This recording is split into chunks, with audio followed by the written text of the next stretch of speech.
Hello guys आमर आज mail रे थिला भात डाली सहित गेड़ा आंबुल खट्टा विथ डेंगा लंका सहित आलू भर्ता ताकू खाई पी मु बाहर जाइली कॉलेज अभिमुखे। अच्छा। रे सुंदर वर्षा को देखी बारिश को देखने के लिए हम नीचे भागिस अनुभव करिस। बारिश जो आए समझ लेना बूंदों में मैं हूँ। से बूंदोरे में नहीं मैं इधर इधर हूँ इधर किलो बोपालो ये प्रैक्टिकल लैब रे हमें प्रैक्टिकल करूछु ना मते लागुची जेमति मो लोकल ट्रेन रे चढ़ी जाईची।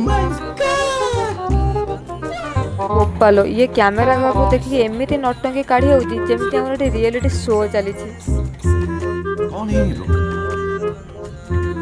कहाँ से आते हैं? एठी मते इंग्लिश रे कोन आडू छडी सोदी पकानी मोर तो पाठशाठ नै मु कोन बुझीबी जे। तापर संध्याळे रे सुंदर मौसम देखि मु चलथिले हम कैंटीन को गरम तेल रे छणा होतिया पकुड़ी और गरम तावा रे पड़िथिया चाउमीन को रेस्क्यू करिया पे रेस्क्यू करी सीधा आनी बसी गली हम रूम रे चक्का पकई मोर मो रूम रे खाई पी पेट शांत कर देलु। एबे ब्लॉग भी हमर शांत होई गला रहिली जय जगन्नाथ ओम साईराम।